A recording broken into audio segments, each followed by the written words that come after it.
ఈ మేడే సందర్భంగా ఇక్కడ చూస్తే ఒక పక్క తెలుగుదేశం పార్టీ కుటుంబ సభ్యులు, ఇంకో పక్క జన సైనికులు, ఇంకో పక్క బీజేపీ నాయకులు కార్యకర్తలు, ఏటి చూసినా మిమ్మల్ని చూస్తా ఉంటే శ్రామికులంతా గుర్తొస్తున్నారు.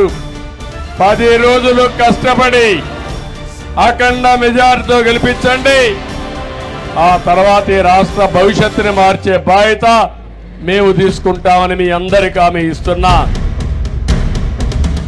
మేము ఒక మేనిఫెస్టో తెచ్చాం.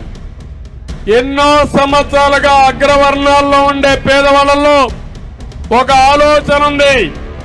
ఆ ఆలోచన మాకు రిజర్వేషన్ లేవు, కాలేజ్ సీట్లలో ఉద్యోగాలని బాధ ఉంటే ఫస్ట్ టైం చరిత్రలో 10% ఉద్యోగాలు ఆర్థికంగా వెనుకబడిన అగ్రవర్ణాల పిల్లలకు రిజర్వ్ చేశామని చెప్పి నేను మీకు తెలియజేస్తున్నా.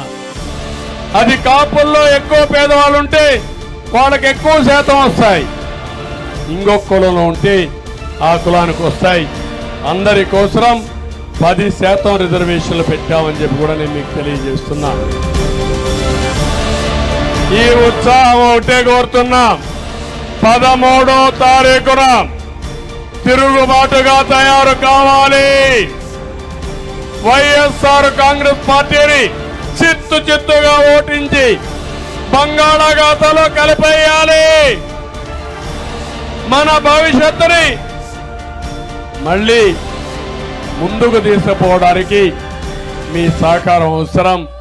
అందరూ కలిసి దీనికి ముందుకు రావాల్సి కోరుకుంటూ అందరికీ నమస్కారాలు.